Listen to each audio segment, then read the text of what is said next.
Coat, ইরানি দেশপ্রেমিকরা প্রতিবাদ চালিয়ে যান, আপনাদের প্রতিষ্ঠানগুলো দখলে নিন, খুনি ও নিপীড়নকারীদের নাম সংগ্রহ করে রাখুন, তাদের বড় ধরনের মাশুল গুনতে হবে। বিক্ষোভকারীদের এই বিচারহীন হত্যাকাণ্ড বন্ধ না হওয়া পর্যন্ত আমি ইরানি কর্মকর্তাদের সাথে বৈঠক বাতিল করেছি। সাহায্য আসছে। আনকোট। ট্রাম্প ট্রাম্প তার ট্রুথ সোশ্যাল নিজস্ব কোম্পানি যেটা ট্রুথ সোশ্যালে এই ঘন্টা চারেক আগেই এইটা পোস্ট করছে, সকালেই আর কি, ইউএসের সকালেই, help is on its way, মানে সাহায্য আসছে, এটা বোল্ড করে দিছে আর কি। আর বাকিটা তো বললামই, ওটা ইংরেজিটা করলে যেটা হয় আর কি, Iranian patriots keeps protestings take over your institutions, save the names of the killers and abusers. They will pay a big price. I have cancelled all meetings with Iranian officials until the senseless killing of protesters stops. Help is on its way.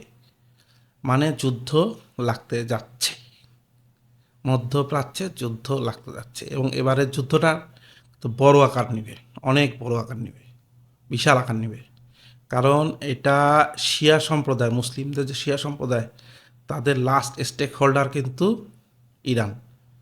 মধ্যপ্রাচ্যের যে শিয়ারা বেঁচে আছে এখনও সম্প্রদায়রা, এটার কিন্তু সম্পূর্ণ হচ্ছে ইরানের অবদান। আর ইরানের কথা কি বলবো, ইরানের সাধারণ নাগরিককে ইরান এভাবে মারা ঠিক হয়নি। এবং সাধারণ নাগরিকরা যে নামছে, হ্যাঁ বলতে পারে মোসাদের সহযোগিতা করছে, মোসাদের ইন্ধন ছিল, সিআইয়ের ইন্ধন ছিল। বাবা, নিজের দেশকে নিজে প্রোটেক্ট করতে পারো না, তুমি আছো সরকারে, সেটা যেই দেশ হোক, আমার দেশেও হোক, অন্য দেশে হোক, যারা সংগ্রাম করবে, যারা আন্দোলন করবে, তাদের উপর তাদের ট্যাক্সের টাকার গুলি চালানো কখনোই সমর্থনযোগ্য না। ইরানি সরকারের অবশ্যই ব্যর্থতা আছে। মুদ্রাস্ফীতির হারের অবস্থা কি জানেন ইরানের? সেটা হচ্ছে 1 কেজি গরুর মাংসের দাম বাংলাদেশি টাকায় 12 লক্ষ টাকা। $1 সমান সমান 14 লাখ প্লাস ইরানিয়ান রিয়াল। তো মানুষ বাঁচবে কীভাবে এরকম মুদ্রাস্ফীতি হলে? তার সাথে পুরো ওয়ার্ল্ডের সাথে বিচ্ছিন্ন। আজকে 40 বছর থেকে স্যাংশন স্যাংশন স্যাংশন আছেই। ওদেরও সমস্যা আছে। মধ্যপ্রাচ্যে যতগুলো হচ্ছে উগ্রপন্থী দল আছে, বেশিরভাগকে হচ্ছে ইরান অস্ত্র দেয়, ওদেরকে পেট্রোনাইজ করে। এই ঝামেলা তো আছেই। আর মধ্যপ্রাচ্যে যে সুন্নি বাকি দেশগুলো আছে, এগুলো তো বাটপারের বাটপার। এগুলো কে কার থেকে বড় বাটপার, এটা নিয়ে প্রতিযোগিতা আনলে তুমুল প্রতিযোগিতা হবে। এরা রাজ পরিবার প্রত্যেকটা, এরা যেদিকে মনে করেন টাকা আর নারী, সেদিকে এরা। আর এইটা নিয়ে সিআই আর মোসাদ এদেরকে একদম কেনিয়াঙ্গুলের উপরে নাচায়, বাকি সুন্নি দেশগুলোকে তারা নাচে। রাজতন্ত্র বুঝেন না। আর ইরান তো আসলে কি বলবো, 40 বছরে ওরা মিসাইল, বোমা, ড্রোন, মানে সামরিক খাতেই ওদের বিশাল ব্যয়। আর সাধারণ মানুষের আসলে চাহিদা মেটানোর কোনো সুযোগ সুবিধা নাই এখানে। সবচেয়ে বড়, তবে একটা ভালো দিক, ইরানের শিক্ষার মান কিন্তু মধ্যপ্রাচ্য কেন, ওয়ার্ল্ডের টপ 10 কান্ট্রির মধ্যে ইরানের শিক্ষার মান। একটা মজার তথ্য দেই, সেটা হচ্ছে ইরানে নারীদের শিক্ষার হার কিন্তু প্রচুর। যদিও বলে যে খুব বলে মুসলিম আইন চলে, ওদের হিজাবটা একটু আলাদা, ওদের শুধু মুখটা পড়ে, ওদের বাকি দিকটায় এত কড়াকড়ি নেই, ওদের হিজাবটাই মূল কড়াকড়ি। ইরানের শিক্ষিত নারীদের মধ্যে 70% হচ্ছে হয় চিকিৎসক, নাহলে ইঞ্জিনিয়ার। এবং ইরানের মানে চিকিৎসা শাস্ত্রে, পুরো বিশ্বে চিকিৎসা শাস্ত্রে কিন্তু ইরানের অনেক কয়জন চিকিৎসা বিজ্ঞানী আছে ইরানের নারী। আবার ওরা মিলিটারি ইঞ্জিনিয়ারিংয়েও নারীদের অবদান ভালো। কিছুদিন আগে একটা ইলেকট্রিক ওয়ারফেয়ার অস্ত্র বের করছে এরা নারীরা, উইমেন্স ডেতে, ন্যাশনাল উইমেন্স ডেতে এটা উদ্বোধন করছে। একটা মেধাবী জাতি, পার্সিয়ান, মানে বিশাল তাদের ঐতিহ্য, বিশাল বাঙালি ঐতিহ্য থেকেও বড় ঐতিহ্য ওদের পার্সিয়ানদের। ওরা কখনো আজ পর্যন্ত অবশ্য যুদ্ধে হারেনি, বহিঃশত্রু ওরা ওদের দেশ কখনোই দখল করতে পারেনি। নিজেরা কামড়াকামড়ি করছে বহুত, তো বহিঃশত্রু ওদেরকে দমাতে পারেনি। আর ওরা দাঁত কামড়ায় যুদ্ধ করে। আর সবচেয়ে বড় কথা হচ্ছে ওদের যুদ্ধটা হচ্ছে ওরা নিজের ঘরে যুদ্ধ নিয়ে আসে। ঘরের যুদ্ধ নিয়ে আসে, বছরের পর বছর যুদ্ধটা চালায়।